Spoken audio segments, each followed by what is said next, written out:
إن الحمد لله نحمده ونستعينه ونستغفره ونعوذ بالله من شرور أنفسنا وسيئات أعمالنا.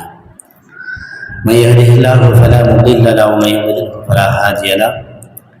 أشهد أن لا إله إلا الله وحده لا شريك له وأشهد أن محمدا عبده ورسوله. أما بعد، فقد قال الله تعالى في كتابه العزيز وفرقانه المجيد: أعوذ بالله من الشيطان الرجيم. يا أيها الناس اتقوا ربكم الذي خلقكم من نفس واحدة وخلق منها زوجها وبث منهما رجالا كثيرا ونساء واتقوا الله الذي تساءلون به والأرحام إن الله كان عليكم رقيبا. وقال النبي صلى الله عليه وسلم: فإن أصدق الحديث كتاب الله وخير الهدي هدي محمد صلى الله عليه وسلم وشر الأمور محدثاتها وكل محدثة بدعة وكل بدعة ضلالة وكل ضلالة في النار. எல்லாம் வல்ல அல்லாஹ் சுப்ஹானஹு வ தஆலாவை போற்றுவோம், புகழ்வோம்.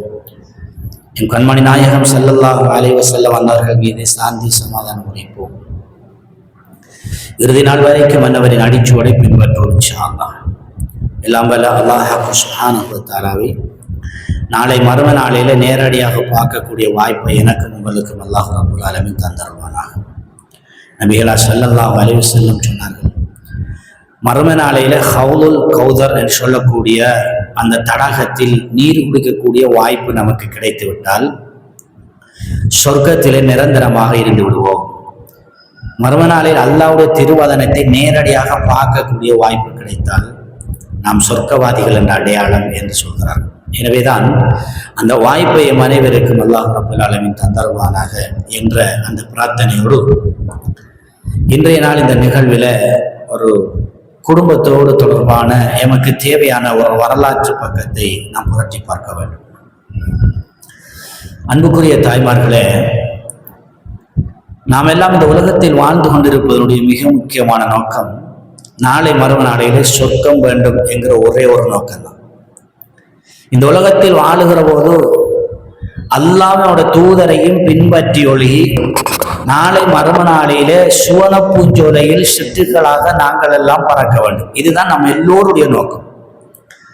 தினாந்தம் தொழுகிற தொழுகை, நாம் செய்கின்ற தான தர்மம், நாம் செய்கின்ற ஏனைய அமல்கள் எல்லாமே எங்களுடைய இந்த உலக வாழ்க்கையை சரியாக சீராக சிறப்பாக செய்து மறும நாளையில் அதனூடாக நாங்கள் சொர்க்கம் போக வேண்டும் என்கிற அதே ஒரே ஒரு நோக்கத்தான். ஆனால் நல்ல அமல்களை எப்படி செய்ய வேண்டும் என்று எண்ணி அந்த அமல்களுக்காக இரவு பகலாக வணக்கங்களில் ஈடுபடுகிற நாம் அந்த வணக்கங்களை அநியாயப்படுத்துகின்றது போன்று சில அமல்களில் நாங்கள் ஈடுபடுகிறோம். அவைகள் எது எது என்பதை நாங்கள் திட்டமாக பார்க்க வேண்டும். தொழுவோம், நோன்பு நோட்போம், ஜக்காத்து கொடுப்போம், சுன்னத்தான ஃபர்லான வணக்கங்களிலே நியமமாக செய்கிறோம். ஆனால் இந்த அமல்களை எல்லாம் செய்து அதிகபட்சமான நன்மைகளை சேகரித்துக் கொள்கிற நாம் சில தவறான காரியங்கள் செய்வதன் ஊடாக எங்களுடைய அமல்கள் எல்லாம் அப்படியே அழிந்து விடுகிறது. இப்ப சிந்திக்க கடமைப்பட்ட விடயம் என்ன தெரியுமா?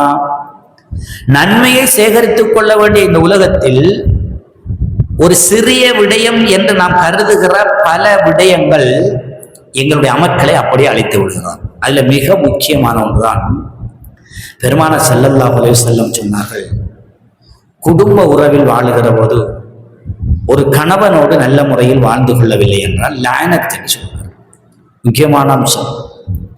தொழுது வேலை இல்லை, நோன்பு பிடிச்சு வேலை இல்லை, ஹஜ்ஜு செஞ்சு வேலை இல்லை, என்ன பெரிய அமலை செய்தாலும் இந்த அமல்கள் எல்லாம் ஜீரோ அப்படி ஆகிவிடும். எப்போது? ஒரு ஆண்மகனுடைய லானத்தை பெறுகிறது. என் கணவனை நான் கவனிப்பாரட்டு விடுவது, பராமரிக்காமல் விடுவது, இவைகள் எல்லாம் என் அமல்களை அப்படியே அழித்து விடுகிறது. அந்த விடயத்தை நாம் எது என்று சற்று ஹாஜரா அலைஹிஸ்ஸலாம் அவர்களுடைய அந்த வரலாற்றோடு ஒப்பிட்டு பார்ப்போம். ஒரு மனைவி எப்படி இருக்க வேண்டும் என்பதை அழகிய முறையில் நடந்து காட்டிய வரலாற்று சம்பவம் அன்னை ஹாஜரா ரலியல்லாஹு தஆலாவுடைய வரலாறு இருக்கு. எப்படி என்றால், வயது முதிர்ந்து சென்ற காலம் இப்ராஹிம் அலைஹிஸ்ஸலாத்து வஸ்ஸலாம் அவர்கள் எனக்கு ஒரு பிள்ளை வேண்டும் என்று அல்லாஹ்விடத்திலே கேட்கிறார். சுமார் 86 வயதை அடைகிறது. அந்த வயதிலும் எனக்கு பிள்ளை இல்லையே என்ற ஒரு கவலை. இப்ராஹிம் அலைஹிஸ்ஸலாத்து வஸ்ஸலாம் அல்லாஹ்விடத்தில் கேட்கிறார்கள், யா அல்லாஹ், எனக்கு ஒரு சாலிகான ஒரு பிள்ளையை தந்தருள்வாயாக. அல்லாஹ் ரப்பல் ஆலமீன் அன்னை ஹாஜரா ரலியல்லாஹு அன்ஹா அவர்கள் ஊடாக அந்த பிள்ளையை கொடுத்து விடுறார். நம்ம எல்லோருக்கும் தெரிந்த இஸ்மாயில் அலைஹிஸ்ஸலாத்து வஸ்ஸலாம். அந்த பிள்ளையை கிளவயதில் கொடுத்தும் அடுத்த ஒரு சோதனையை கொடுத்தான். அந்த பிள்ளையையும் மனைவியையும் மலை அடிவாரத்தில் கொண்டு செல்லும். அல்லாஹ்விடத்தில் கேட்கிறார்கள், நானுமா என்று கேட்டார்கள். இல்லை, உன் பிள்ளையையும் உன் மனைவியையும் அந்த இடத்தில் வைத்து விடுகிறார்.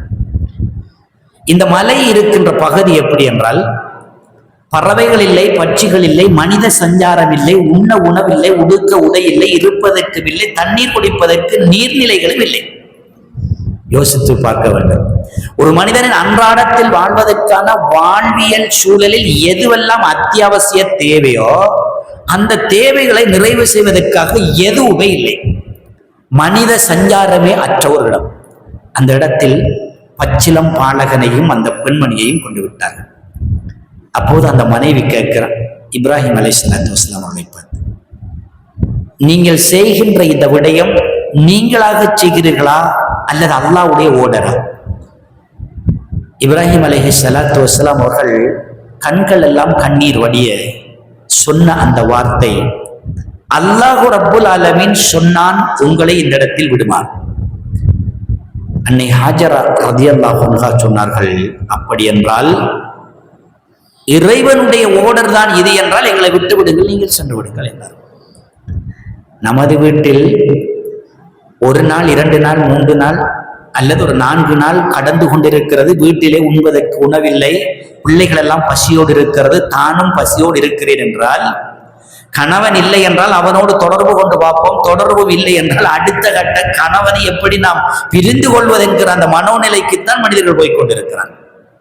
ஒரு குடும்பத்தை பராமரிக்காத ஒரு கணவன் நமக்கு எதற்காக என்று விட்டு செல்கின்ற எத்தனையோ குடும்பங்கள் சிறு வயதிலேயே திருமணங்களை மனவிலக்கு செய்து இன்று வரை தனிமையில் வாழுகிற அதிகமான பெண்கள் இருந்து கொண்டிருப்பதை பார்க்கிறோம். காரணம், அந்த கணவனுக்கு ஏற்பட்ட ஒரு நிகழ்வை என்ன ஏது என்று ஆய்வு செய்யாமல் திடீரென தனக்கு ஏற்படுகிற ஒரு கோபத்தை முன்னிறுத்தி அவரோடு பிரிந்து செல்கிறதை நாம் அதிகமாக பார்க்கிறோம். இங்கு இருக்கிறதா என்று எனக்கு தெரியாவிட்டாலும் இதர இடங்களில், அதிகமான இடங்களில் இன்று சிறு வயதிலேயே திருமணங்கள் ஏற்பட்டு மனவிலக்கோடு இருக்கின்ற அதிகமானவரை பார்க்கிறோம். இங்கே நாம் சுட்டிக்காட்ட வருகிற விடயம் தெரியுமா? மனித சஞ்சாரமற்ற இடத்தில் கணவர் சொன்னார் என்ற ஒரு விடயத்திற்காக அடுத்த கதை இல்லை, இறைவனின் ஆணையா நான் இடத்துல நிற்கிறேன். ஒரு நாள் போகிறது, பச்சிலம் பாலகர் இருக்கிறான், பசிக்கு கொடுக்க எதுவுமே இல்லை. அந்த பிள்ளை அழுகிற நேரத்தில் எங்கிருந்தோ ஒரு வந்து விடுவார். பச்சிலம் பாலகனை அல்லவா என் கையில் கொடுத்து விட்டார், எப்படியாவது வந்து விடுவார் என்று எண்ணி அங்கும் இங்கு ஓடி அலைந்து திரிகிறார். ஹாஜரா ரலியல்லாஹு அன்ஹா பிள்ளை அழுகிற நேரம் மனது தாங்கவில்லை, உடனடியாக ஓடுகிறார்கள். மீண்டும் பிள்ளையின் பக்கம் ஓடி வருவார்கள், அதே போன்று மீண்டும் ஓடுவார்கள். இப்படி 7 முறை ஓடி ஓடி ஓடி வர, அதைத்தான் நாம் இன்று சஃபா மர்வா மலைக்கிடையிலே அஸ்ஸை சொல்லக்கூடிய தொங்கோட்டம் என்று சொல்லுவதை ஓடுகிறோம். காபத்துல்லாவுக்கு செல்கின்றவர்கள் சாயி ஓடுகிறார்கள் என்று சொல்லுகிறோம் அல்லவா? அந்த ஓட்டம் அன்னை ஹாஜரா ரலியல்லாஹு அன்ஹா அவர்கள் தன் மகனுக்கு பசிக்கு ஏதாவது இருக்கிறதா என்று தேடி ஓடிய நேரம் அல்லாஹ் ரப்புல் ஆலமீன் பொறுமை காத்த அந்த பெண்ணுக்கு இந்த உலகமே கைதட்டுகின்ற ஒரு அம்சத்தை கொடுத்தார். என்ன தெரியுமா? விசித்திரமான ஒரு நீரூற்று. அதை நாம் எல்லாம் சொல்கிறோம் ஜம் ஜம் என்ற நீர். தன் பிள்ளை காலை அடித்து அடித்து அழுத அந்த நேரத்தில் காலின் குதிப்பக்கத்தில் இருந்து ஒரு வெடிப்பு ஏற்பட்டு நிலத்திலிருந்து குதித்தெழுந்து வந்த அந்த தண்ணீர் பீரிட்டு ஓடுகிற அந்த நேரத்தில் அந்த தண்ணீர் முடிந்து விடுமோ என்று அச்சத்தில் தான் அந்த பெண் சொல்கிறாள், ஜம் ஜம் என்றால் அரபியில் நில் நில் என்று சொன்னார். நீர் இன்று வரை அமெரிக்க தேசத்திலிருந்து வந்த எத்தனையோ பூர்வீக விஞ்ஞானிகள் எல்லாம் அளந்து பார்த்து இதை எப்படியாவது வற்ற வைத்து விடலாம் என்று அதீத கஷ்டப்பட்டும் இன்று வரை வற்றவே மாட்டாது என்கிற அந்த நீரூற்று கூட அந்த சிறுபள்ளைக்கு அல்லாஹ் கொடுத்த உணவுதான். இங்கே நாம் கோடிட வேண்டிய இடம் என்ன தெரியுமா? என் மனைவிகளை பார்த்து கேட்போம். நம் கணவன் நமக்காக செய்கின்ற அத்துணை கைங்கரியங்களுக்காக நாம் எதனை விட்டு கொடுத்திருக்கிறோம், எதற்காக நாம் எதனை அவர்களுக்கு செய்கிறோம். சஹாபாக்களின் வரலாறுகளை எடுத்து சிலரை சொல்கிறேன். அதிகமானவர்களுக்கு தன்னுடைய கோபம், தன்னாதிக்கம், பெண்ணாதிக்கம், மற்றவர்களை எனக்கு தான் இருக்க வேண்டும், நான் சொல்வதை செய்ய வேண்டும், நான் சொல்வதைத்தான் அவர் செய்ய வேண்டும், என்னுடைய கருத்தை மாறி அவர் செய்யக்கூடாது என்கின்ற அகங்காரங்கள் எல்லாம் இருக்கிற அதிகமான பெண்களுக்கு நாம் சொல்ல வருகிற செய்திதான். பெருமானார் ஸல்லல்லாஹு அலைஹி வஸல்லம் அவர்களும் அன்னை ஹாஜரா ரலியல்லாஹு தஆலாவுடைய வரலாறோடு ஒத்து பார்க்கிற போது பெண்மணிகள் எப்படி அந்த கணவனை வைத்திருக்க வேண்டும் என்பதற்கு ஒரு பெரிய சான்று ஹாஜரா ரலியல்லாஹு அன்ஹா அவர்கள் பாதுகாப்பு அரண் அற்ற இடத்தில் தன் பிள்ளையை வைத்திருப்பதற்காக யாரும் நம்மிடத்தில் இல்லையே என்ற ஒரு ஏக்கம் இல்லாமல் இறைவனை நம்பி கணவனுக்கு அடிமைப்பட்டு இருந்த அந்த இடம். இப்படித்தான் ஒரு பெண் இந்த உலகத்தில் இருந்தால் நிச்சயமாக அந்த பெண்ணுக்கு வெற்றி கிடைக்கும் என்ற செய்தியை அல்லாஹ் ஹஜ்ஜுடைய அத்துணை அம்சங்களுக்கும் சூத்திரதாரியாக இருக்கிற இந்த ஹாஜரா ரலியல்லாஹு தஆலா அவர்களை வைத்து சொல்கிறோம். இங்கே நம் பெண்மணிகளுக்கு சொல்ல வருகிற செய்தி என்னவென்றால், கணவனோடு நாங்கள் எப்படி இருக்க வேண்டும் என்று வழிகாட்டுவதற்கு அல்லாஹ்வுடைய தூதர் சுமார் 11 அல்லது 12 திருமணங்களை முடித்து ஒவ்வொரு மனைவியினோடாகவும் இப்படித்தான் வாழ வேண்டும் என்ற வழிமுறையை சொன்னார்கள். நம்மிலே சிலர் சிந்திக்க சில அம்சங்கள். பெருமானார் ஸல்லல்லாஹு அலைஹி வஸல்லம் அவர்கள் ஒரு நாள் இஷாவுடைய தொழுகை தொழவில்லை, அதானும் சொல்லவில்லை. உலகத்தில் ஒரு நாள் இஷாவுடைய தொழுகையை உரிய நேரத்துக்கு அல்லாஹ்வுடைய தொழவில்லை. அந்த நாள் மகரிப் தொழுது முடிகிறது. தொழுது முடிந்ததன் பின்னால் அல்லாஹ்வுடைய தூதர் வீட்டுக்கு போய்த்தார்கள். பள்ளிவாசலுக்கு வரவில்லை. சஹாபாக்கள் எல்லாம் வந்து பார்க்கிறார்கள். அந்த நேரம் அல்லாஹ்வுடைய தூதரை காணவில்லை. தொழுகை நடாத்துவது அல்லாஹ்வுடைய தூதர் தானே, அவர்கள் இல்லாவிட்டால் நாம் எப்படி தொழுவது? சில நேரம் தொழுகை குறைந்து விட்டதோ அல்லது இஷாவுடைய தொழுகை இல்லாமல் ஆகிவிட்டதோ என்றெல்லாம் எண்ணிக்கொண்டு வீட்டுக்கு சென்று விட்டார்கள். சுபகுடைய நேரத்துக்கு முன்னால் உமர் ரலியல்லாஹு அன்ஹு அவர்கள் மீண்டும் பள்ளிவாசலுக்கு வருகிறார். அந்த நேரத்தில் அல்லாஹ்வுடைய தூதர் ஸல்லல்லாஹு அலைஹி வஸல்லம் அவர்கள் பள்ளிக்குள் நடமாடுவதை பார்க்கிறார்கள். அப்போது கூர்ந்து கவனிக்கிற அந்த நேரத்தில் ஆயிஷா ரலியல்லாஹு தஆலா அன்ஹா அவர்கள் அல்லாஹ்வுடைய தூதரின் தலையை உணர்த்தி கொண்டிருக்கிறார்கள். நபிகளார் அவர்கள் பள்ளிக்குள் நிற்க தன் தலையை அப்படியே குனிந்து ஆயிஷா இடத்தில் கொடுக்கிறார்கள். ஆயிஷா ரலியல்லாஹு தஆலா அவர்கள் தன் தலையை அப்படியே உணர்த்தி கொண்டிருக்கிறார்கள். நான் சென்று விட்டால் அல்லாஹ்வுடைய தூதருக்கு வெட்கம் வந்து விடுமோ என்று எண்ணி கனைத்து கொண்டு உமர் ரலி அவர்கள் வர அல்லாஹ்வுடைய தூதர் தலையை நிமிர்ந்து சொன்னார்கள், மக்களுக்கெல்லாம் தொழ வருமாறு சொல்லுங்கள். அந்த நேரம் அத்தமா என்று சொல்லக்கூடிய நேரம். அரபியிலே அத்தமா என்று சொல்லுகிற நேரம் என்பது இரவை 3ஆக பிரித்து 3இல் 2 பகுதி போக ஒரு பகுதி எஞ்சி இருக்கும்.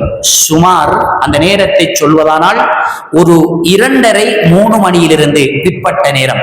இந்த நேரத்தில் அல்லாஹ்வுடைய தூதர் எழும்பி குளித்து கொண்டு தன் தலையை உணர்த்துவதை ஆயிஷா அவர்கள் உணர்த்துவதை நான் கண்டேன் என்று உமர் ரலியல்லாஹு தஆலா அவர்கள் சொன்ன அந்த செய்தியை பார்க்கிறேன்.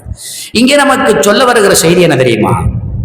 அல்லாஹ்வுடைய தூதர் ஸல்லல்லாஹு அலைஹி வஸல்லம் அவர்கள் அன்றைய நாள் தன் வீட்டிலே உறங்குவதற்காக இருந்த நேரம், உறங்கி முடிந்ததன் பின்னால் குளித்து விட்டு அடுத்த கணம் அவருடைய தலையை உணர்த்துவது யாரு? தன்னுடைய மனைவியாக இருந்திருக்கிறாள் என்ற செய்தியை நாங்கள் பார்க்கிறோம். அன்புக்கும் ஆதரவுக்கும் அந்யோன்யத்துக்கும் பாசத்துக்கும் மிக முக்கியமான அம்சம் தாங்கள் செய்கின்ற செய்கையின் வடிவங்கள். அதைத்தான் செய்து காட்டினார்கள் அன்னை ஆயிஷா ரலியல்லாஹு தஆலா.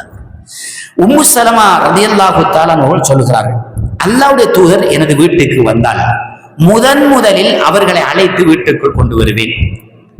மனைவி கணவனை அழைத்து வீட்டுக்கு கொண்டு வருகிறார். இந்த செய்தியை கொஞ்சம் சரியா பார்க்கணும். நமது கணவன் தொழிலுக்கு சென்றிருப்பார், எங்கோ ஒரு இடத்தில் பிரயாணம் சென்றிருப்பார். இவரை எப்படி நாங்கள் அனுபவிக்க வேண்டும்? கணவன் எங்காவது இருந்து வந்திருக்கிறார் என்றால், அவர் பிரயாணத்திலிருந்து வந்தார், தொழிலிருந்து வந்தால், ஏதோ ஒரு இடத்தில் இருந்து வந்தால் முதலில் அந்த இடத்தில் தன் மனைவி வந்து அவரை அரவணைத்து முத்தமிட்டு கொண்டு வருவது இறைவன் சொன்ன சுன்னா, அல்லாஹ்வுடைய தூதர் கொண்டு வந்த சுன்னா. இதை பல ஹதீதுகள் நமக்கு காட்டுகிறது. அதைத்தான் முசல்மா ரலியல்லாஹு அன்ஹு சொன்னார்கள், அல்லாஹ்வுடைய தூதர் வருவார்கள், நான் எழுந்து சென்று அவர்களை பிடித்து வந்து வைப்பேன். அந்த நேரத்தில் அடுத்த கணம் அவர்களுக்கு குங்குமம் கலந்த நான் அவர்களுக்கு மனவாசனை அப்படியே பூசி விடுவேன். அவர்கள் என்னை பார்த்து புன்முறுவல் பூப்பார்கள். அந்த நேரம் அவர் அடைகிற அந்த சந்தோஷத்தை நான் அனுபவிப்பேன் என்றார்கள் உம்மு ஸலமா ரலியல்லாஹு அன்ஹா. இங்கே நாம் சொல்ல வருகிற செய்தி என்ன தெரியுமா? எங்கோ ஒரு இடத்தில் தொழிலகத்தில் இருந்து வருகிற நேரம், அல்லது அவருடைய ஏதோ ஒரு காரியத்தை முடித்து வருகிற நேரம், அல்லது ஒரு பிரயாணத்திலிருந்து வருகிற நேரம், அன்பு மனைவி அவரை அரவணைப்போடு அழைத்தெடுப்பது இஸ்லாத்தினுடைய சுன்னா. இது அதிகமானவரிடத்தில் இல்லை. அவர் சொல்லுவார், நான் வருகிறேன் என்று சொன்னாலும் சொல்லாவிட்டாலும் தான் இருக்கிற இடத்தில் தான் இருந்தவாற இருந்து கொண்டு அவர் வர அவருடைய காரியங்களை அவர் செய்ய என்று இருந்து கொள்வதால் எதுவும் இடம்பெறவில்லை என்று பெண்கள் நினைக்கிறார்கள். அப்படி இல்லை. அவரை வரவேற்கின்ற நேரத்தில் அவருடைய உள்ளத்தில் ஏற்படுகிற ஒரு உள்ள புலகாங்கிதம், அந்த அன்பு என்பது, அரவணைப்பு என்பது, நாம் செய்கின்ற தவறுகளையும் குற்றங்களையும் மன்னிப்பதற்கு அதுவே வழியாக அமைந்திருக்கிறது என்கிற விடயத்தை அதிகமான பெண்கள் இருப்பதில்லை. ஒன்று. இரண்டாவது, கணவன் எங்காவது இருந்து வருகிற நேரத்தில் ஒரு பெண்மணி அழகிய ஆடையோடு தன்னை சீவி சிங்காரித்துக் கொண்டிருப்பது சொன்னார். அந்த விடயத்தை விட்டு விடுகிறார்கள். அதிகமானவர்கள் வீட்டில என்ன ஆடையோடு இருந்து வேலை செய்கிறோமோ அதே ஆடையோட இருந்து எங்கே வந்தீர்களா வாருங்கள் என்று வைத்துவிட்டு எனக்கு சற்று வேலை இருக்கிறது வருகிறேன் என்று விட்டு செல்வார்கள். இல்லை. அலி ரலியல்லாஹு தஆலா அவர்கள் ஒரு நாள் பிரயாணம் சென்றார்கள். அந்த பிரயாணத்தில் இருந்து யமன் தேசத்துக்கு சென்று வருகிற அந்த நேரம் அல்லாஹ்வுடைய தூதரை கண்டு கொண்டார்கள். அல்லாஹ்வுடைய தூதரிடத்தில் சொன்னார்கள், யா ரசூலல்லாஹ், நான் பேச வேண்டியிருக்கிறது உங்களுடன். அல்லாஹ்வுடைய தூதர் சொன்னார்கள், முதலில் வீட்டுக்கு செல்லுங்கள், உங்கள் மனைவியை சந்தியுங்கள், அதற்கு அப்பால் இங்கே வாருங்கள் என்றார்கள் பெருமானார் ஸல்லல்லாஹு அலைஹி வஸல்லம். அப்போது ஒரு கணவனுடைய கடமை என்பது முதலில் பிரயாணம் இருந்து வந்தால் முதலில் சந்திப்பது தன் மனைவியாக இருக்க வேண்டும். அந்த மனைவிக்கு என்ன செய்தார்கள் என்பதையெல்லாம் இஸ்லாம் சொல்லி காட்டு. வந்தார்கள், அவர்களை கட்டி அணைத்தார்கள், முத்தமிட்டார்கள் என்றெல்லாம் அதிது வருகிறது. இங்கே நாம் சொல்ல வேண்டிய அவசியம் என்ன தெரியுமா? முதலில் கணவனை வரவேற்றெடுப்பது, அவனுடைய உள்ளத்தை சாந்திப்படுத்துவது ஒரு பெண்ணாக இருக்க வேண்டும். இதைத்தான் நான் பார்க்கிறேன். நபிகளார் ஸல்லல்லாஹு அலைஹி வஸல்லம் காலத்தில் ஒரு பெண்மணி வருகிறார். அந்த நேரம் ஆயிஷா ரலி அவர்கள் வீட்டில் இருக்கிறார். ஆயிஷா ரலி அவர்கள் ஒரு கேள்வி கேட்கிறார். என்னுடைய கணவர் ஒரு தவறு செய்து விட்டார், அது பாரிய குற்றம் போல் இருக்கிறது, என் கணவர் உங்களிடம் கேட்டு வருமாறு சொன்னார், அது என்னன்னு ஆயிஷா ரலி கேட்கிறாங்க. ஆயிஷா ரலியிடம் சொன்னாங்க, என் கணவர் பிரயாணம் இருந்து வந்தார், வந்த மாத்திரத்தில் என்னை பிடித்து முத்தமிட்டு விட்டார். நோன்போடு இருக்கிறார் அவர், நானும் நோன்போடு இருக்கிறேன், இப்போது என் நோன்பு முடிந்திருக்குமே என்று அந்த பெண்மணி கேட்கிறார். ஆயிஷா ரலியல்லாஹு தஆலா சொன்னார்கள், அல்லாஹ்வுடைய தூதரும் பிரயாணத்தில் இருந்து வந்தால் இதைத்தான் செய்வார்கள், அதில் நோன்பு முடிவதற்கு வாய்ப்பில்லை, அப்படி ஒன்றில்லை, செல் என்று சென்று விட்டார்கள். இந்த செய்தியை நமக்கு உறுதிப்படுத்துகிறது என்ன? ஒருவர் பிரயாணத்தில் இருந்து வருகிற நேரம் அந்த பெண்மணியானவள் வரவேற்றெடுக்கிற அன்பை பரிமாறுகிற அந்த நிலைமை இருக்க வேண்டும் என்கிற விடயத்தை தான் நான் பார்க்கிறேன். ஆடைகளில் கூட அழகுடன் நீங்கள் இருக்க வேண்டும். குர்ஆனிலே அல்லாஹ் சொல்லுகிற போது வலா யுபதீன ஸீனத்தஹுன்ன இல்லா லிபுஊலத்திஹின்ன, இந்த குர்ஆன் வசனத்தில் அல்லாஹ் எப்படி சொல்கிறான் தெரியுமா? உங்களுடைய கணவருக்கு அல்லாமல் உங்களுடைய அழகுகளை நீங்க வேற யாருக்கும் காட்ட வேண்டாம். நம்மாக்கள் எப்படி காட்டுவது தெரியுமா? எங்காவது செல்வதென்றால், யாரும் வீட்டுக்கு வருவதென்றால், அல்லது எங்காவது நாம் போக வேண்டும் என்றால் தன்னை சீவி சிங்காரித்து அலங்கரித்து அழகான முறையில் செல்வார்கள். கணவன் வீட்டிலே எத்தனை நாள் இருந்தாலும் தான் இருந்த அந்த பழைய ஆடையோடு மாத்திரம்தான் இருப்பார். இஸ்லாம் என்ன சொல்லுகிறது தெரியுமா? இல்லை, உங்களுடைய கணவனை நீங்கள் பார்க்கிற நேரம் ஒவ்வொரு நேரமும் ஒவ்வொரு விதமாக காணுகிற வகையில் உங்கள் ஆடைகளையும் உங்களையும் நீங்கள் மாற்றிக்கொள்ளுங்கள். இது அந்த கணவன் நீண்ட கால உங்களோடு அன்பாக இருப்பதற்கு வாய்ப்பாக இருக்கும் என்று குர்ஆன் சொல்லி காட்டுகிறது. எப்படி சொல்கிறது? வலா யுபதீன ஸீனத்தஹுன்ன இல்லா லிபூலத்திஹின்ன, நீங்கள் இருக்கிற உங்களுடைய வீட்டுக்குள் சீவி சிங்காரித்து அழகிய முறையில் இருந்து கொள்ளுங்கள். உங்கள் கணவன் வருகிற நேரத்தில் உங்களை அவர் சிறப்பாக கருதுகிற, சிறப்பாக சொல்லுகிற மாதிரி இருந்து கொள்ள வேண்டும். பெருமானார் ஸல்லல்லாஹு அலைஹி வஸல்லம் அவர்கள் ஒரு நாள் வருகிறார்கள். ஆயிஷா ரலியல்லாஹு தஆலா அவர்கள் சிறிய பெண்ணாக இருந்தாலும் பெருமானார் ஸல்லல்லாஹு அலைஹி வஸல்லம் வந்தவுடன் அவர்கள் இருக்கின்ற அந்த முறையை பார்த்துவிட்டு அல்லாஹ்வுடைய தூதர் சொல்லுகிறார்கள், ஆயிஷாவே, நான் உன்னை நேற்று பார்த்த ஒன்று வேறு மாறி இருந்தா இன்று பார்க்கிற ஒன்று வேறு மாறி இருக்கிறீரே, என்ன நடக்கிறது உனக்குள் மாற்றம் என்று கேட்டார்கள். ஆயிஷா ரலியல்லாஹு அன்ஹா சொன்னார்கள், நேற்றும் அதே ஆயிஷா தான், இன்றும் அதே ஆயிஷா தான், ஆனால் உங்களுடைய கண்கள் என்னை கவர வேண்டும் என்றுதான் நான் என்னை இப்படி மாற்றிக்கொண்டேன், இதில் ஏதாவது மாற்றம் இருக்கிறதா என்று கேட்டார்கள். இல்லை ஆயிஷாவே, உண்மையில் நீ இருக்கின்ற சிறப்பு எனக்கு சிறப்பு என்கிறார்கள் பெருமானார் ஸல்லல்லாஹு அலைஹி வஸல்லம். எனவேதான் எங்களை சுத்தப்படுத்திக் கொண்டு நல்ல முறையில் நாங்கள் சௌகரியமாக இருக்கின்ற அந்த முறைமை என்பது ஒரு கணவனை நீண்ட நாட்கள் தன்னோடு வைத்திருப்பதற்கான வாய்ப்புகள் இருக்கிறது என்ற செய்தியைத்தான் நாங்கள் பார்க்கிறோம். அதே போன்று ஒரு மனைவி ஒரு கணவனுக்கு ஆலோசகராக இருக்க வேண்டும், அட்வைசர், ஆலோசகராக இருக்க வேண்டும். எப்படி? பெருமானார் ஸல்லல்லாஹு அலைஹி வஸல்லம் அவர்கள் ஹுதைபியா உடன்படிக்கையை முடிக்கிறார்கள். ஹுதைபியா உடன்படிக்கை முடிந்ததன் பின்னால் சஹாபாக்களை எல்லாம் அழைத்து சொன்னார்கள், வாருங்கள், நீங்கள் எல்லாம் சென்று குளித்துக் கொள்ளுங்கள், ஆடை மாற்றிக் கொள்ளுங்கள், தவாபு செய்து கொள்ளுங்கள், உங்கள் முடிகளை இறக்கிக் கொள்ளுங்கள் என்றார். சஹாபாக்கள் எல்லாம் யாரும் செய்யவில்லை. அல்லாஹ்வுடைய தூதர் சொன்ன அந்த வார்த்தையை அப்படியே கவனிக்காமல் விட்டுவிட்டார். பெருமானாருக்கு கடும் கவலை ஏற்பட்டது. இவ்வளவு காலமும் நான் சொன்ன வார்த்தையை வழிமொழிந்து நடக்கக்கூடிய என்னுடைய தோழர்கள் இன்று நான் சொன்ன வார்த்தையை கணக்கெடுக்காமல் இருக்கிறார்களே என்று கடுமையான கவலை ஏற்பட்டது. இந்த கவலையோடு வீட்டுக்கு செல்கிறார்கள். அந்த நேரத்தில் உம்மு சல்மா ரலியல்லாஹு தஆலா அவர்கள் கேட்கிறார்கள், அல்லாஹ்வுடைய தூதர் வர இருக்குமாறு சொன்னார்கள், சற்று நீர் கொடுத்தார்கள், அதன் பின்னால் முகத்தை பார்க்கிறார்கள், சுற்றுமுற்றும் அல்லாஹ்வுடைய தூதர் முகத்தை பார்த்து கொண்டே இருக்கிறார்களா. அல்லாஹ்வுடைய தூதர் எந்த வாசகமும் பேசவில்லை. முஸல்லமா ரலியல்லாஹு அன்ஹு சொல்லுகிறார்கள், யா ரசூலல்லாஹ், வளமையை விட உங்கள் முகத்தை பார்க்கிற நேரம் எனக்கு உங்களுக்கு ஏதோ ஒரு கவலை சூழ்ந்து கொண்டது கொண்டிருக்கிறது, என்ன நடந்தது என்று கேட்கிறார்கள். உம்மு சல்மாவே, உன்னிடத்தில் சொல்வதற்கென்ன, தோழர்களிடத்தில் நான் சொன்ன விடயத்தை யாருமே கணக்கெடுக்கவில்லை, அது எனக்கு கவலையாக இருக்கிறது என்றார்கள்.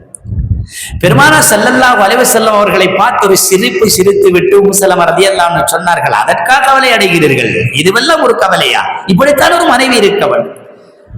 அவனுடைய தொழிலிருந்து அவன் அடைந்து வருகிற அந்த துன்பத்தை போக்குவதற்காக முதலில் சிறுபொழி கொடுத்து அவரை கட்டி அணைத்து, இப்படியா? இதுவெல்லாம் ஒரு பெரிய விடயம் அல்ல, அதாக பெரிய விடயமாக இருக்கட்டும், ஆனால் அது ஒரு பெரிய விடயம் அல்ல என்று முதலில் சொல்ல வேண்டும். இதுதான் சைக்காலஜிக்கல் ரீதியாக அந்த கணவனை தன்னோடு அன்பாக வைத்திருக்க முதல் வழி. அந்த விடயத்தை யார் செய்கிறாங்க? உம்மு சல்மா ரலியல்லாஹு அன்ஹா சொன்னாங்க, இதுக்கா நீங்கள் கவலை அடைகிறீர்கள்? எதுவும் செய்ய வேண்டாம், எழும்புங்கள், நீங்கள் குளித்துக் கொள்ளுங்கள், ஆடை அணியுங்கள், காபாவின் பக்கம் செல்லுங்கள், அத்துணை சஹாபாக்களும் உங்களை நோக்கி வருவார்கள் என்ற ஆலோசனை வழங்கினார்கள். அடுத்த கணம் அல்லாஹ்வுடைய தூதர் எழும்புகிறார்கள், குளித்துக் கொள்கிறார்கள், ஆடை மாற்றுகிறார்கள், காபாவுக்குள் சென்றார்கள், எல்லா சஹாபாக்களும் அணிவகுத்து சென்றார்கள். இந்த இடத்திலே உடைந்து போன உள்ளத்தை ஒட்டி எடுத்தது யார்? உம்மு சல்மா ரலியல்லாஹு அன்ஹா வார்த்தை தான். எனவேதான் ஒரு மனைவி எப்போதும் உடைகின்ற ஒரு கணவன் உள்ளத்தை உடைத்து விடாமல் மீண்டும் மீண்டும் கட்டி எழுப்புகின்ற, கட்டி காக்கின்ற ஒரு குடும்ப குவலயத்தினுடைய மிக முக்கியமான ஒரு அச்சாணியாக இருக்க வேண்டியது இந்த மனைவி என்கிற செய்தியை இஸ்லாம் நமக்கு சொல்லி கற்றதை பார்க்கிறோம். பெருமானார் ஸல்லல்லாஹு அலைஹி வஸல்லம் தனது 40வது வயதில் ஹிரா குகையில் இருக்கிறாங்க. ஹிரா குகையில இருந்து விட்டு அன்றைய நாள் ஜிப்ரீல் அலைஹிஸ்ஸலாத்து வஸ்ஸலாம் அவர்கள் வஹி எடுத்து வருகிறார்கள். வெறுமனே வரவில்லை, அல்லாஹ்வுடைய தூதரை கட்டிப்பிடித்தார்கள். எல்லோருக்கும் தெரியும். அவர்கள் பிடித்த அந்த பிடியில் தனக்கு காய்ச்சல் ஏற்படுகிறது, மேனி எல்லாம் நொறுங்குகிறது. அதை கடும் கவலையோடு அப்படியே ஓடி ஓடி செல்கிறார்கள். கதீஜா ரலியல்லாஹு தஆலா அவளை பார்த்து சொன்னார்கள், கதீஜாவே, ஜம்மிலூனி ஜம்மிலூனி, என்னை போத்திவிடு, என்னை போத்திக்கொள் என்றார்கள். ஹிரா குகைக்கு சென்ற தனது கணவர் வருகிற நேரத்தில் இப்படி என்ன நடந்தது? யாராவது உங்களுக்கு ஏதாவது செய்து விட்டார்களா? இல்லை இல்லை. எப்படி கேட்கிறார்கள் மனைவி தெரியுமா? யாராயினும் உங்களுக்கு நடந்ததா? யாராயினும் உங்களை தாக்கி விட்டார்களா? யாராயினும் இது உங்களுக்கு தாக்கப்பட்டதா? என்ன நடந்தது என்று விசாரிக்கிறார்.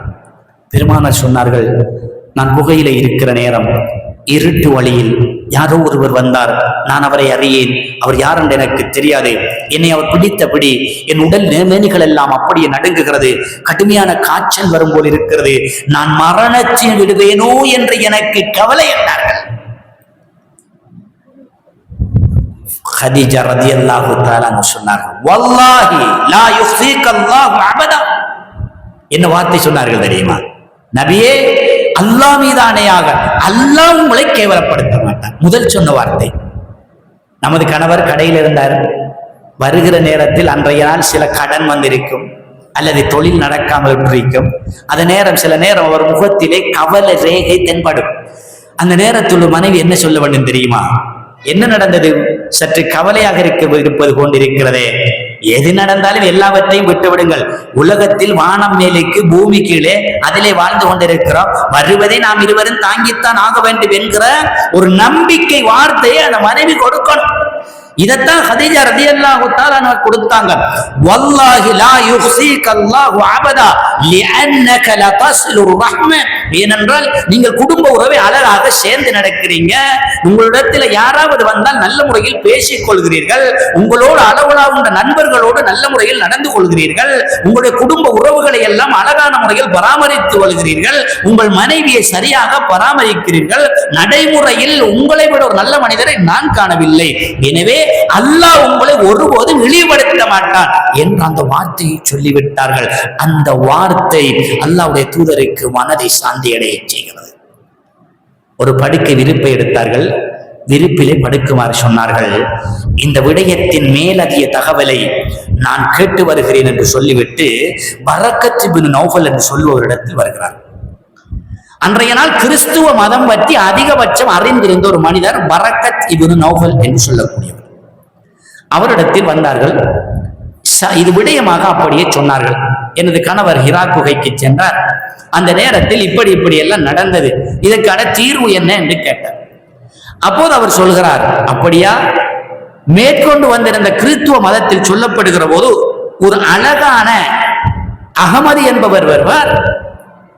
அவர் அந்த சமூகத்தின் தலைவராக வருவார், நபியாக தேர்ந்தெடுக்கப்படுவார் என்றெல்லாம் அறிகுறிகள் சொல்லப்பட்டிருக்கிறது. இது முஹம்மதாகத்தான் இருக்க வேண்டும் என்ற ஒரு சுபசோபன செய்தியை சொன்னார். ஹதீஜா ரலியல்லாஹு தஆலா அவர்களுக்கு உலகாங்கிதம் சந்தோஷம் தாங்க முடியவில்லை. அப்படியே எடுத்து வருகிறார். அல்லாஹ்வுடைய தூதர் தூங்கிக் கொண்டிருக்கிறார். கடுமையான காய்ச்சல். அவர்களின் தலைப்பகுதியை வந்து பிடித்தார். பிடித்துவிட்டு சொன்னார்கள், முஹம்மதே, அச்சப்பட வேண்டாம். இந்த உலகத்தில் உனக்கு விமோட்சம் கிடைத்திருக்கிறது. ஒரு தலைவராக வரப்போகிறீர்கள். உங்களை விட யாரும் இந்த உலகத்தில் நான் நல்லவராக காணவில்லை. அதற்கு பகரமாக அல்லாஹ் ஒரு விமோட்சத்தை தந்திருக்கிறான். நீங்கள் அச்சப்பட வேண்டாம் என்ற அந்த செய்தியை சொல்ல அன்றைய நாள் முதல் நபி ஸல்லல்லாஹு அலைஹி வஸல்லம் அவர்களுடைய வாழ்க்கையில் மிளிர்ந்த அந்த எழுச்சி ஹதீஜா ரலியல்லாஹு தஆலா அவருடைய அத்துணை சரித்திரத்தை படம் போட்டு கட்டியதை பார்க்கிறோம். இப்படி ஹதீஜா ரலியல்லாஹு அன்ஹா அவர்கள் அல்லாஹ்வுடைய தூதர் நடந்து கொண்ட அந்த அம்சம் எமக்கு தரும் பாடம் என்ன? என் கணவருக்கு நான் ஒரு ஆலோசகராக இருக்க வேண்டும். என் கணவருக்கு நான் உந்துதல் கொடுத்து அவருக்கு ஊக்குவிப்பின் ஊடாக அவரை எழுப்பி விடுகிற ஒரு மனிதனாக இருக்க வேண்டும். வசதி தேவையில்லை, பணம் தேவையில்லை, பட்டம் தேவையில்லை, பதவி தேவையில்லை, சமூக அந்தஸ்து தேவையில்லை. என் உள்ளத்தில் இருக்கிற ஒழுக்கமான அன்பு அதை தெளித்து விட்டால் என் கணவன் உயர்ந்து விடுவான். நம்மிடத்தில் இருக்கின்ற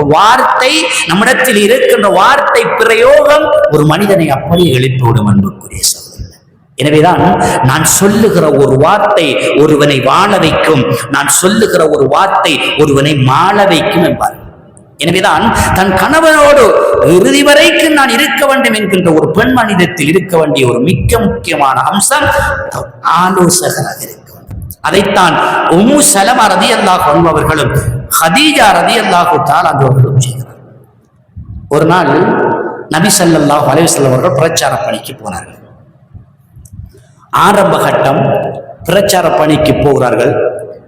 ஹதீஜா ரலியல்லாஹு தஆலா அவர்கள் பகல் உணவு வரைக்கும் பார்க்கிறார்கள். அல்லாஹ்வுடைய தூதரை காணவில்லை. பகல் உணவை கட்டி கொண்டார்கள்.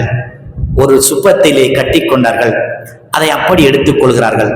அல்லாஹ்வுடைய தூதர் எந்த பாதையால் போனார்கள் என்பதை அவதானிக்கவில்லை. அருகிலே ஒரு இடத்தில் கேட்கிறார், நீங்கள் நபிகள் அறை கண்டீர்களா? ஆமாம், இந்த பாதையால் போகிறார். ஹதீஜா ரலி அவர்கள் எதிர் திசையால் போகிறார்கள். பெருமானார் ஸல்லல்லாஹு அலைஹி வஸல்லம் அவர்கள் பிரச்சார பணியை முடித்துவிட்டு ஓரிடத்தில் உட்காருகிற அந்த நேரம் ஹதீஜா ரலி அவர்கள் உணவு பொட்டலத்தோடு அந்த இடத்துக்கு சென்று விட்டார்களாம். இருவரும் ஒருமித்து சந்திக்கிறார். ஹதீஜா ரலியல்லாஹு அன்ஹா பார்த்து அல்லாஹ்வுடைய தூதர் கேட்டார்கள், எனக்கு இந்த வேளை பசிக்கும் என்று உங்களுக்கு எப்படி தெரியும்? என் கணவர் அல்லவா, அவர் எந்த நேரம் உண்பார், எந்த நேரம் பசியோடு இருப்பார் என்பது எனக்கு தெரியும் என்றார்கள் கதீஜா ரலியல்லாஹு. இருவருமாக ஒரு இடத்தில் உட்கார்கிறார்கள். அந்த உணவை இருவருமாக சாப்பிடுகிறார்கள். மீண்டும் கதீஜா ரலியல்லாஹு சொன்னார்கள், நீங்கள் உங்கள் பணியை செய்துவிட்டு வாருங்கள், நான் செல்கிறேன் என்று வீட்டை நோக்கி வருகிறார்கள். இங்கே நாம் சொல்ல வருகிற ஒரு மிக முக்கியமான செய்தி என்ன தெரியுமா? அழுத்து போய் தன் வேலையில் கடுமையான சாய்ந்திருக்கிற அந்த நேரத்தில், கஷ்டத்தோடு தன் மனக்குமரலை சொல்ல முடியாமல் இருக்கிற நேரத்தில் அந்த மனைவி கொடுக்கிற அந்த ஒத்தாசை இருக்கிறதே, அது ஒரு கணவனை அப்படி உற்சாகத்தில் ஊக்கி வைக்கும். அன்புக்குரிய சகோதரர்கள், அதைத்தான் அன்னை கதீஜா ரலியல்லாஹு தஆலா அன்ஹா சொன்னார்கள். நபிகளா ஸல்லல்லாஹு அலைஹி வஸல்லம் அவர்களுக்கு அதிகமாக பிடித்த ஒரு மனைவி ஆயிஷா ரலியல்லாஹு அன்ஹா என்ற ஹதீஸ்களும் இருக்கிறது. ஆனால் அதீதமாக பிடித்த மனைவி கதீஜா ரலியல்லாஹு. இதனைக்கு 40 வயதில் 25 வயது மதிக்கத்தக்க ஒரு பிள்ளையை தான் முடிக்கிறார்.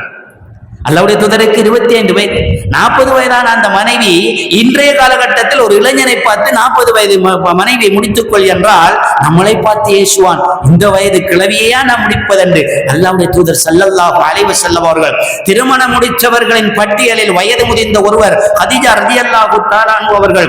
அல்லாஹ்வுடைய தூதர் இளம் வயதாக இருக்கிற நேரம் யதார்த்தமாக பார்த்தால் வயது முதிர்ந்த அந்த மூதாட்டி என்று அல்லவா சொல்லியிருக்க வேண்டும். அல்லாஹ்வுடைய தூதர் சொன்னார்கள், ஆமுல் ஹுஸ்ன் என்ற ஒரு ஆண்டு வந்தது, கவலை ஆண்டு. அந்த கவலை ஆண்டு எப்போது வந்தது தெரியுமா? கதீஜா ரலி அவர்கள் மரணிக்கின்ற அந்த வேளை. கதீஜா ரலி அவர்கள் மரணித்தவுடன் அல்லாஹ்வுடைய தூதருக்கு அப்படியே மூச்சு நின்று விட்டதாம். சொல்கிறார்கள், இந்த உலகத்தில் என்னை தாங்கிக் கொண்டிருந்த என்னுடைய தாய்க்கு சமனாக இருந்த என் அன்னை போய் விட்டாள் என்றார். கடுமையான கவலை. அல்லாஹ்வுடைய தூதர் அதிகமாக அழுத நாள். கதீஜா ரலி அவர்கள் மரணித்த போது கவனிடுவதற்காக சீலை கேட்கிறார்கள். சீலை கொண்டு வந்து கொடுக்கப்படுகிறது. அந்த சீலையை எடுத்தால் தலைப்பகுதி மூடினால் காலை மூடவில்லை, காலை மூடினால் தலை மூட முடியவில்லை. பெருமானார் அவர்கள் அந்த நிகழ்ச்சியை பார்த்தவுடன் தேம்பி தேம்பி அழுகிறார்கள். எதற்காக தெரியுமா? ஒரு காலத்தில் சீமாட்டியாக வாழ்ந்தார், பணத்தோடு மடைவளத்தோடு இருந்தார். அந்த சமூகத்தில் கதீஜா என்றால் இன்னார்தான் என்ற அடையாளம் சொல்வதற்கான சொத்துக்களும் சுகங்களும் நிறைந்திருந்தது. அவருடைய சொத்துக்களை எல்லாம் பராமரிப்பதற்காக கணக்கப்பிள்ளை போன்று எடுத்த ஒரு மனிதன் தான் அல்லாஹ்வுடைய தூதர். அந்த இடத்தில் வேலை பார்த்தவர். அதற்கப்பால் அவர் வேலை செய்கிற நேரம் அவரை பிடித்து விட்டது. அதனால் திருமணம் முடிப்பதற்காக கேட்கிறார்கள், திருமணம் முடிக்கிறார்கள். இவ்வளவுதான் நடந்தது. ஆனால் அல்லாஹ்வுடைய தூதர் சொன்னார்கள், இந்த உலகத்தில் என்னை ஒரு மனிதனை புனிதனாக்கிய என்னுடைய அன்பு மனைவிக்கு இறுதி கட்டத்தில் போடுவதற்காக கவஞ்சீலை கூட இல்லையே என்ற அழுகை கிடைத்தது. இதுகிர் என்று சொல்லக்கூடிய ஒரு புற்கட்டை எடுத்து வந்து காலின் பக்கம் மூடி அந்த மையத்தை அடக்கம் செய்கிறார்கள். எந்த அளவுக்கு இரக்கம் வைத்திருந்தார்கள் என்றால், கதீஜா ரலி அவர்கள் சொத்துக்களை சுகங்கள் எல்லாவற்றையும் இந்த மார்க்கத்துக்காக அல்லாஹ்வுடைய தூதருக்கு அள்ளி வழங்கினார்கள். அவர்கள் பிரச்சார பணிக்காக எது வேண்டுமென்றாலும் கொடுத்தார்கள். ஒரு நாள் கதீஜா ரலி அவர்கள் தூங்குவதற்காக காத்துக் கொண்டிருக்கிறார்கள் அல்லாஹ்வுடைய தூதரை. அல்லாஹ்வுடைய தூதர் பிரச்சார பணிகளை முடித்துவிட்டு இரவின் பிற்பகுதியில் வந்தார்கள். கதீஜா ரலியல்லாஹு தஆலா அவர்கள் தூங்கிக் கொண்டிருந்தவர்கள் சடார்னு எழும்புகிறார்கள். சட்டென எழும்பியவுடன் தான் தூங்கிக் கொண்டிருந்த ஒரு பிளங்கெட் இருந்தது, நாம் எல்லாம் சொல்லுவோமே பிளங்கெட், அதை அப்படியே எடுத்து அல்லாஹ்வுடைய தூதருக்கு கொடுத்தார்கள். அல்லாஹ்வுடைய தூதர் சொன்னார்கள், நீங்கள் அல்லவா உறங்கிக் கொண்டிருந்தீர்கள், அதில் நீங்கள் உறங்குங்கள், ஏன் எதற்காக எனக்கு தருங்கள்? இல்லை, நீங்கள் செய்து வந்த பணி உங்கள் உடல்களை எல்லாம் வருத்தி இருக்கும். என் கணவன் உடல் வருந்த நான் தூங்க வேண்டிய அவசியம் இல்லை. இவ்வளவு பேர் பஞ்சுபத்தியில் படுத்த ஒரு ராணி, என் கணவர் என்கிற போது அவர்தான் முதல் என்று அறிந்த அந்த விடையை எப்படி செய்கிறார்கள்? தான் இருந்த தன்னுடைய பெட்டை அப்படியே கொடுத்து நீங்கள் தூங்குங்கள், ஏனென்றால் ஒன்றுதான் இருக்கிறது. அவ்வளவு எளிமையாக மாறிவிட்டார்கள். இதையெல்லாம் சொல்லுகிறார்கள் அல்லாஹ்வுடைய தூதர். என்னை வாழ வைத்த என் கண்மணி சென்று விட்டாளே. ஒரு இரவு ஆயிஷா ரலியுடன் தூங்கிக் கொண்டிருக்கிறார்கள் அல்லாஹ்வுடைய தூதர். ஆயிஷா ரலியல்லாஹு தஆலா தூங்கிக் கொண்டிருக்கிறார்கள். ஒரு நடுநிசை நேரத்தில் அல்லாஹ்வுடைய தூதர் திடீரென எழும்பி ஓடிவிட்டார்கள். ஆயிஷா ரலியல்லாஹு தஆலா அவர்கள் சிறிய பெண் அல்லவா, குறிப்பாக பெண்களுக்கு சந்தேகம் ஒரு வகையில் இருப்பது உண்டு. ஆயிஷா ரலியல்லாஹு அவர்கள் பார்க்கிறார்கள், என்னோடு தூங்கிக் கொண்டிருந்த கணவர் என்னிடமே செல்லாமல் நடுநிசையில் எழுப்பி ஓடுகிறார்கள் அல்லவா. கடும் கவலை ஏற்பட்டது. எங்கே ஓடுகிறார் என்று பார்ப்பதற்காக பின்னால் ஓடி வருகிறார்கள். அல்லாஹ்வுடைய தூதர் போய்விட்டார்கள். போய் சிலருடன் கதைத்துக் கொண்டிருக்கிறார்கள்.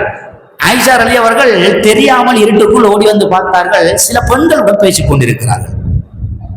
என்ன எதென்று கேட்கல. எழுப்பி போனதை அல்லாஹ்வுடைய தூதர் பார்த்தால் என்னோடு கவலைப்பட்டு விடுவார்கள் என்றெண்ணி அப்படியே வந்து தெரியாமல் தூங்கி விட்டார்கள். பெருமானார் அவர்கள் பேசி முடித்து விட்டு வந்தார்கள். ஆயிஷா ரலியல்லாஹு தஆலா அவர்கள் சற்று கண் விழித்து எங்கே சென்றீர்கள் என்று கேட்டார்கள். பெண் படுக்க மாட்டாங்க. அப்படி ஒரு நிகழ்வு நடந்தால் அன்றைக்கு தூக்கம் வராது. அப்படியே எங்க போய் வந்தீங்க அப்படின்னு கேட்டாங்க. ஆயிஷா ரலியல்லாஹு தஆலா சொன்னாங்க, நீங்க கண்டீர்களா என்று கேட்டார்கள். இல்லை, எனக்கு தெரியாது என்றார்கள். பொய்யை சொல்லிவிட்டார்கள். அது நடக்கும், பெண்மணிகளிடத்தில் அந்த வேலை அப்படி நடக்கும். பெருமானார் ஸல்லல்லாஹு அலைஹி வஸல்லம் இடத்தில் இவர் சொன்னார், நான் காணவில்லை, எனக்கு தெரியாது என்றார்கள். அல்லாஹ்வுடைய தூதர் நெஞ்சில் கை வைத்து விட்டு சொன்னார்கள், நீங்கள் நடந்து சென்ற உள்ளம் அதாவது இதய துடிப்பு அதிகமாக இருக்கிறது, நீங்கள் வந்திருக்கிறீர்கள் என்றார்கள்.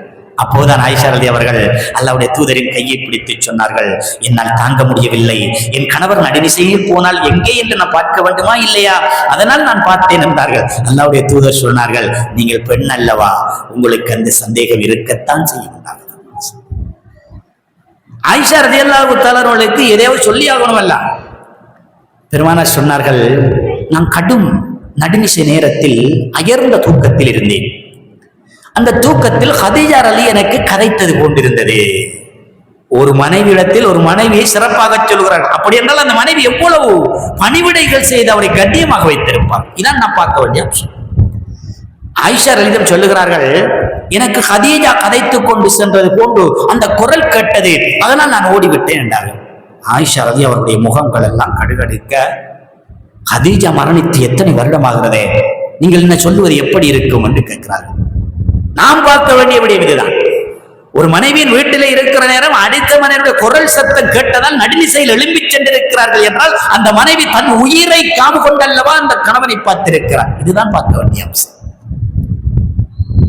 பெருமானார் ஸல்லல்லாஹு அலைஹி வஸல்லம் சொன்னார்கள், நான் சென்று பார்த்தேன், ஹதீஜாவின் நண்பிகள் போய்க் கொண்டிருந்தார்கள், அந்த நண்பிகளுக்கு நான் சில பொருட்களை கிஃப்டாக கொடுத்தேன் என்றார்கள். எனவே அன்புக்குரிய சகோதரர்களே, தன்னுடைய கணவன் தனிமையில் இருக்கிற போதும் அல்லது வேற்றிடங்களில் இருக்கிற போதும் தன் மனைவியினுடைய நினைப்பாகவே இருக்க வேண்டும் என்றிருந்தால் நாம் சொல்லுகிற இந்த வரிகளும் இந்த வழிமுறைகளும் எங்களிடத்தில் அதிகபட்சம் இருக்க வேண்டும். இருந்தால்தான் அவர்கள் நம்மை நினைத்துக் கொண்டிருப்பார்கள். வேறு ஒரு திசையின் பால் அவர்களுடைய சிந்தனைகளை சிதறவிடாமல் கட்டி காக்க வேண்டும் என்றால் அல்லாஹ்வுடைய தூதரும் அவருடைய தூதர்களுடைய மனைவிகளும் செய்து வந்த அந்த செய்முறைப்படி நம்முடைய வழிமுறைகள் இருக்க வேண்டும். இதைத்தான் நாம் இன்று பேசிக் கொண்டிருக்கிறோம். எனவேதான் அன்புக்குரிய சகோதரர்களே, வாழ்வில் எவ்வளவு காலம் வாழ்கிறோம் என்பதல்ல நாம் பார்க்க வேண்டியது, நாங்கள் வாழுகின்ற வாழ்க்கையில் குடும்ப வாழ்வில் என் பெண் பிள்ளைக்கு நான் காட்டுகின்ற வழி என்ன, அதை பார்க்க வேண்டும். முதலில் தன் கணவனோடு நான் பழகுகின்ற அந்த விதங்களைத்தான் என்னுடைய பெண் பிள்ளை அவதானிக்கும். அதைத்தான் அது அதனுடைய கணவனிடத்தில் கையாளும். ஒரு கணவன் நடக்கின்ற நடைமுறைகளைத்தான் அந்த ஆண்மகன் கவனிப்பான். அதைத்தான் அவனுடைய மனைவியிடத்தில் அவன் கணக்கெடுத்துக் கொள்வான். எனவேதான் நாம் வாழ்வியல் சூழலில் வாழுகிற அந்த நேரம் நிச்சயமாக எங்களுக்குள் இவ்வாறுபட்ட இந்த அம்சங்கள் எந்த குளறுபடியும் இல்லாமல் நாங்கள் செய்திருக்க வேண்டும்.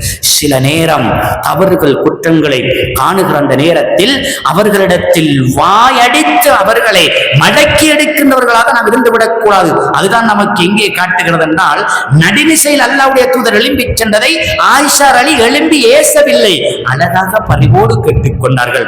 இப்படித்தான் ஒரு கணவனிடத்தில் நடந்து கொள்ள வேண்டும் என்ற செய்தியை நாம் பார்க்கிறோம்.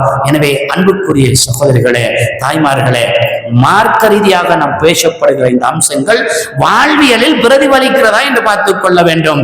என் கணவன்மாருக்கு நாங்கள் இயன்ற அளவு உதவிகளை செய்ய வேண்டும். அல்லாஹ்வுடைய தூதர் ஸல்லல்லாஹு அலைஹி வஸல்லம் அவர்கள் எந்த அளவுக்கு ஒரு மனைவி கணவனை தன் கைக்குள் வைத்துக் கொள்ள வேண்டும் என்பதற்கு அழகிய உதாரணங்கள் அதிகம் இருக்கிறது. நேரம் போதாதபடியினால் குறிப்பிட்ட இந்த நேரத்துக்குள் நான் சொல்லி முடிப்பதால் இறுதியாக இதையும் சொல்லி முடிக்கிறேன். பெருமானார் ஸல்லல்லாஹு அலைஹி வஸல்லம் அவர்கள் ஒரு நாள் சஃபியா ரலியல்லாஹு அவங்க வீட்டுக்கு போறாங்க. அல்லாஹ்வுடைய தூதர் சென்றவுடன் சஃபியா ரலியல்லாஹு தஆலா முகத்தை பார்க்கிறார்கள், ஏதோ சுகையனம் இட்டிருப்பது போன்றிருக்கிறது. கேட்கிறார்கள், சஃபியா ரலியல்லாஹு, உங்களுக்கு என்ன நடந்தது யா ரசூலல்லாஹ்? சற்று முகமெல்லாம் வாடி இருக்கிறதே. அல்லாஹ்வுடைய தூதர் சொன்னார்கள், எனக்கு காய்ச்சலாக இருக்கிறது. கடும் காய்ச்சலாக இருக்கிறது. சஃபியா ரலியல்லாஹு அன்ஹா கேட்கிறார், உங்களுக்கும் காய்ச்சல் வருமா? அல்லாஹ்வுடைய தூதர் சொன்னார்கள், ஆமாம், உங்களில் இருவருக்கு வருகிற காய்ச்சல் எனக்கு ஒருவருக்கு மாத்திரம் வரும், அவ்வளவு வேகமாக இருக்கு. அல்லாஹ்வுடைய தூதர் கடைசியாக மரணித்ததும் காய்ச்சல் வந்துதான். இந்த காய்ச்சல் வந்தவுடன் சஃபியா ரலியல்லாஹு அன்ஹா கேட்கிறார்கள், யா ரசூலல்லாஹ், வல்லாஹி அல்லாஹ் மீதானையாக இந்த நேரத்தில் உங்களுடைய காய்ச்சல் எனக்கு வர வேண்டும், இல்லை என்றால் எனக்கும் காய்ச்சல் வந்துடுமா என்று நான் அல்லாஹ்விடத்தில் பிரார்த்திக்கிறேன். ஒரு மனைவி இடிந்து போயிருக்கிற ஒரு கணவனை பார்த்து எப்படி சொல்ல வேண்டும் என்று பாருங்கள். காயம் ஏற்பட்டது காலில், அந்த காயத்தை பார்த்து இது எவ்வளவு ஆபத்தாக இருக்கிறதே, இதை உங்களுக்கு நல்ல முறையில் பராமரிக்க நான் இருக்கிறேன், இது உங்களுக்கு வந்தது எனக்கு கடும் வேதனையாக இருக்கிறது என்றெல்லாம் ஒரு மனைவி தன் கணவனிடத்தில் பேசுவது என்பது அந்த மணமகனிடத்தில் ஒரு கவலையையும் ஒரு சந்தோஷத்தை ஏற்படுத்தி அந்த அரவணைப்பை கொடுக்கின்ற அந்த வார்த்தைகள் அவனை ஆளப்பறிய வைக்கும் என்கிற செய்தி அல்லாஹ்வுடைய தூதர் எப்படி சொன்னார்கள். சஃபியா ரலியல்லாஹு அன்ஹா சொல்கிறார்கள், எனக்கு உங்கள் காய்ச்சல் வந்துவிட மாட்டாதா என்று நான் பார்க்கிறேன். இறுதியாக ஆயிஷா ரலியல்லாஹு தஆலா அவர்கள் நபிகளாருடைய மரண காலம், சௌதா ரலியல்லாஹு தஆலா வீட்டில் அன்றைய நாள் இருக்கணும். ஆயிஷா ரலியல்லாஹு தஆலா வீட்டில் ஆயிஷா ரலி அவர்கள் தன்னுடைய கையில் அல்லாஹ்வுடைய தூதரை வைத்திருக்கிறார்கள். ஹதீதிலே வருகிறது, ஆயிஷா ரலியல்லாஹு தஆலாவுடைய மார்பக பகுதியிலே தோளின் இந்த பகுதியில் அப்படியே தூங்குகிறார்கள், கை இரண்டும் கீழே இருக்கிறது. அல்லாஹ்வுடைய தூதரை தாங்கி பிடித்திருக்கிறார்கள். சுப்ஹானல்லாஹ். அல்லாஹ்வுடைய தூதருக்கு வயது முதிர்ந்தது, வயதில் குறைந்த அந்த சிறிய பெண். அல்லாஹ்வுடைய தூதருக்கு நோய்வாய் ஏற்பட்ட போது அவர்களை எந்த பக்கம் விட்டுவிடக்கூடாது, நான் தான் பராமரிக்க வேண்டும் என்று அடம் பிடிக்கிறார்கள். சௌதா ரலியல்லாஹு தஆலா வீட்டுக்கு கண்டு போயிருக்க வேண்டும். ஆயிஷா ரலியல்லாஹு தஆலா அவர்கள் வீட்டிலே இருக்கிறார்களே, நீ இந்த இடத்தை விட்டு எனக்கு எங்கும் போக முடியாது, கடுமையான வருத்தமாக இருக்கிறது. அல்லாஹ்வுடைய தூதர் சௌதா ரலியல்லாஹு தஆலா இடத்தில் விளக்கம் அனுப்புகிறார்கள். சௌதாவே, இன்றைய நாள் நான் உங்களுடைய வீட்டுக்கு வர வேண்டும், எனக்கு கடுமையாக நோயாக இருக்கிறது, நான் ஆயிஷாவோடு இருந்து கொள்ளட்டுமா என்று கேட்டார்கள். சௌதா ரலியல்லாஹு தஆலா சொன்னார்கள், நீங்கள் உங்கள் நோய் இருக்கின்ற வரை இருந்து கொள்ளுங்கள், எனக்கு எந்த தவறும் இல்லை என்றார்கள்.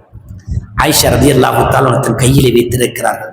இந்த நேரம் அப்துர் ரஹ்மான் என்று சொல்லக்கூடிய ஆயிஷா ரலி அவருடைய சகோதரன் அல்லாஹ்வுடைய தூதருக்கு முன் நின்று பத்துரைக்கு கொண்டிருக்கிறார். இந்த பத்துரைக்கு கொண்டிருப்பதை அல்லாஹ்வுடைய தூதர் கூர்ந்து கவனிக்கிறார்கள்.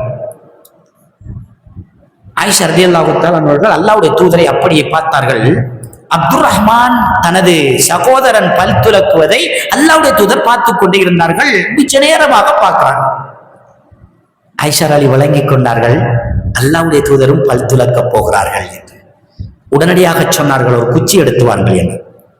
அந்த குச்சி எடுக்கப்படுகிறது. அந்த குச்சியை எடுத்து தன் வாய்க்குள் வைத்து மென்று மென்று அதை மிக இலகுவாக்குகிறார். தன் கரத்தினால் அல்லாஹ்வுடைய தூதருக்கு பல் துலக்குகிறார்.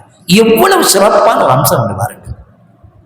தன் அன்பு கணவன் நோய்வாய்ப்பட்டு படுக்கையில் இருக்கிற நேரம், அந்த படுக்கையில இருந்து தன் கணவனால் எதுவும் செய்ய முடியாத போது அவருடைய காரியம் அத்துணையும் நான் செய்ய வேண்டும் என்று அடம்பிடித்த அந்த இளவயது அந்த குமரி தன் கரத்தில் இருக்கிற தன் கணவனுக்கு பல்லுக்குள் வைத்து அதை கடித்து அழகாக வாக்கி அதை இலகுவாக தன் பற்களை அப்படியே பட்டுக் கொள்வார். இங்கே இரண்டு விடையும் பார்க்க வேண்டும். தன் கணவன் எப்படி இருக்கிறார், வயதா வயதில்லையா, இதெல்லாம் பார்க்க கூடாது.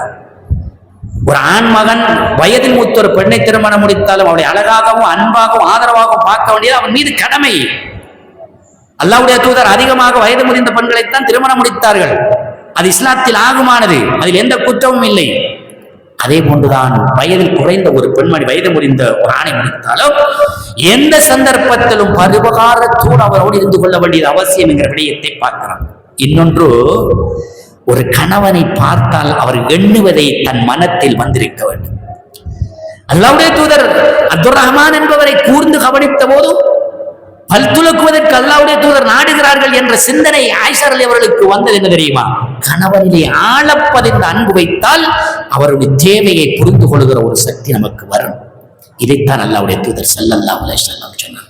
எனவே அன்புக்குரிய சகோதரிகளே, பெருமானார் ஸல்லல்லாஹு அலைஹி வஸல்லம் அவர்கள் அதிகபட்சம் நமக்கு வழிகாட்டியுள்ளார்கள். அதை நாங்கள் பார்ப்போம். இறுதியாக என்று இன்னும் ஒரு சம்பவத்தை சொல்லி முடிக்கிறேன். தொடர்பானதென்றால், நபி அய்யூப் அலைஹிஸ்ஸலாத்து வஸ்ஸலாம் அவர்கள் 18 ஆண்டுகள் கடுமையான சுகையுணவிட்டிருக்கிறார். அவர்களுக்கு வந்த நோய் இந்த உலகத்தில் யாருக்கும் வரவில்லை. கடுமையான ஒரு நோய், எழும்ப முடியாது. தோளில் அவருடைய தோட்களை பிடித்தால் தோல் வந்து விடுவான். கடும் மோசமான ஒரு நோய். அய்யூப் அலைஹிஸ்ஸலாத்து வஸ்ஸலாம் அவர்களுக்கு பிள்ளைகளும் இருந்தது, சொத்துக்கள் இருந்தது, சுகம் இருந்தது, ஒரு நபி. இத்துணையும் தன் நோய் வாய்ப்பட்டதனால் அழிந்து போய்விட்டது. ஷைத்தானோடு அவர்கள் ஒரு சபதம் செய்து கொண்டார்கள். அந்த சபதத்தை ஷைத்தானுக்காக ஒவ்வொன்றாக இழக்கிறார்கள். பிள்ளைகள் எல்லாம் மரித்து போகிறது, சொத்துக்கள் இழக்கப்படுகிறது, சுகங்கள் எல்லாம் போய்கொண்டிருக்கிறது. கடுமையான நோய். சுமார் 18 ஆண்டுகள் படுக்கையில் இருந்து கொண்டிருக்கிறார்களாம். யாரும் பார்க்க வர மாட்டார்களாம். அக்கம் பக்கத்தில் உள்ளவர்கள் எல்லாம் அவருடைய கதவுகளை எல்லாம் அடைத்துக் கொள்வார்களாம். இவருக்கு ஏற்பட்டிருக்கிற நோய் எங்களுக்கு வந்துவிடும் என்று, அது தொற்று நோய் என்று எண்ணி மற்றவர்கள் எல்லாம் கவனிப்பதே கிடையாது.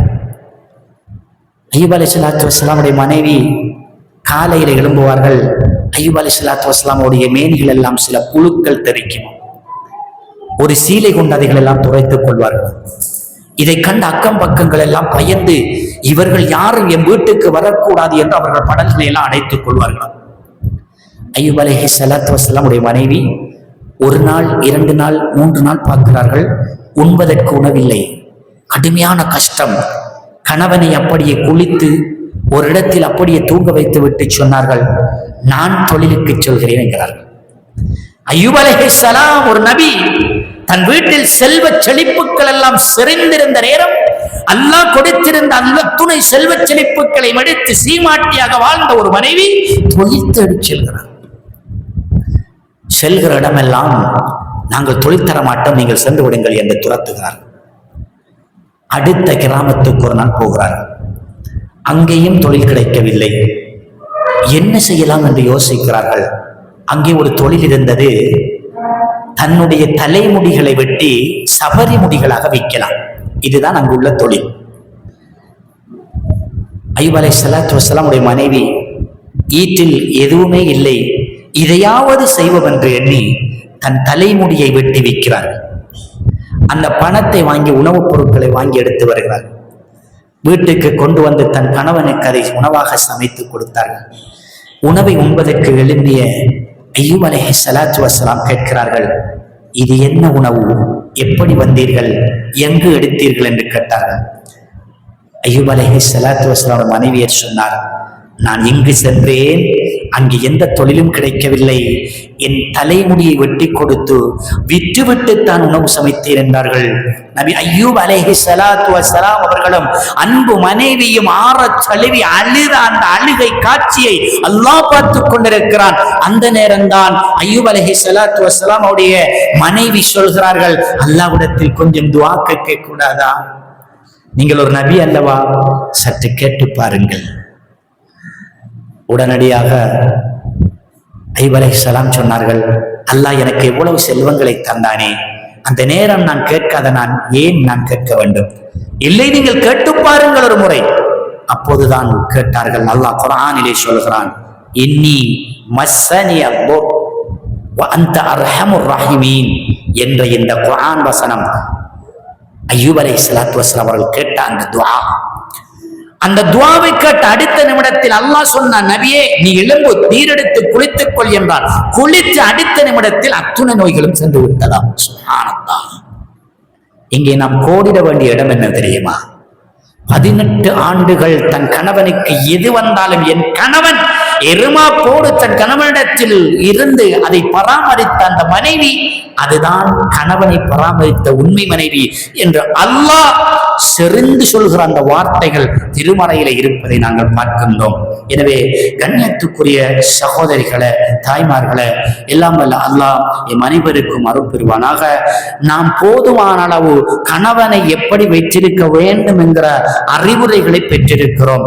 அது ஏனும் நாங்கள் இன்றிலிருந்தேனும் எங்களுடைய நடைமுறைகளை நாங்கள் தவறாக செய்திருந்தால் மாற்றிக்கொண்டு நல்ல முறையில் நடந்து நாளை மறுமை நாளையில சொர்க்கம் பெறக்கூடிய சொர்க்கத்து பெண்ணாக எங்களை மாற்றுவதற்கான வழி என்ன என்ற விடயத்தை பார்ப்போம். இன்னும் சொர்க்கத்து பெண்களுக்கு என்னென்ன செய்கை செய்வார்கள் என்ற வரலாற்றோடு இன்னொரு முறை உங்களை நான் சந்திக்க அல்லாஹ் நம் அனைவருக்கும் அருள் புரிவானாக. வஆகிரு தஅவதி அல்ஹம்துலில்லாஹி ரப்பில் ஆலமீன்.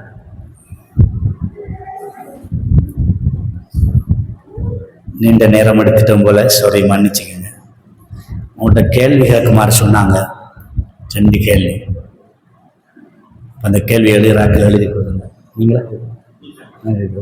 சரி. நான் பல சம்பவங்களை சொன்னேன், பல விடயங்களை சொன்னேன். நபி ஸல்லல்லாஹு அலைஹி வஸல்லம் அவர்கள் நபித்துவம் கிடைத்தவுடன் என்ன நடந்ததுன்னு தெரியாம அது சம்பந்தமான அம்சங்களை அதற்கு முன் வந்த வேதத்தை படித்த ஒரு மனிதரிடத்துல போய் கேட்டாங்க. அவருடைய பெயர் என்ன என்கிறத எழுதுங்க.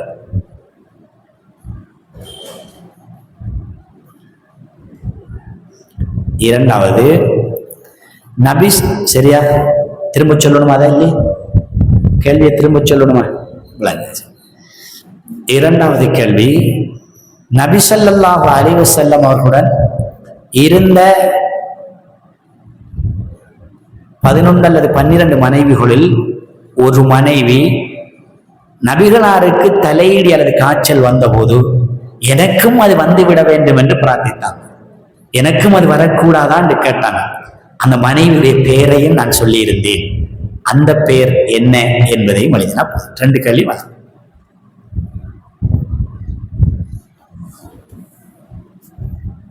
முடிச்சுக்கொள்வோமா?